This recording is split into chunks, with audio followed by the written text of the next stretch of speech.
Buongiorno a tutti, finalmente dopo 15 mesi torno a parlarvi dalla sede di Strasburgo del Parlamento europeo.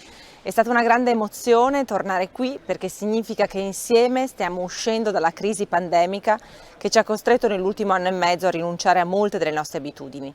Se piano piano possiamo tornare alla normalità e soprattutto grazie alla strategia vaccinale messa in atto dall'Unione Europea. La Commissione infatti ad oggi si è assicurata anche per i prossimi anni 4,4 miliardi di dosi di vaccini e come abbiamo potuto verificare in questo ultimo mese le consegne agli Stati membri sono aumentate costantemente e la vaccinazione si è intensificata ovunque. Allo stesso tempo l'Unione Europea sta lavorando per affrontare nuove varianti e per garantire un equo accesso ai vaccini in ogni parte del mondo attraverso l'iniziativa COVAX.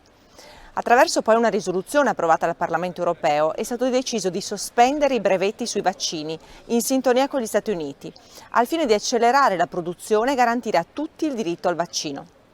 Non capisco perché la Lega, Fratelli d'Italia e Forza Italia abbiano votato contro questa decisione, che consente il trasferimento di know-how e tecnologia ai paesi con industrie produttrici di vaccini, come l'Italia, proprio per aumentarne la capacità produttiva.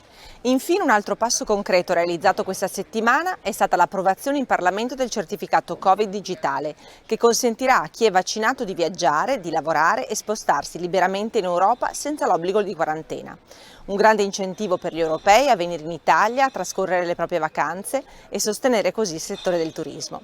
Un grande abbraccio da qui e siate sempre prudenti, continuando a seguire le regole sanitarie utili a proteggerci e a proteggere. Ciao!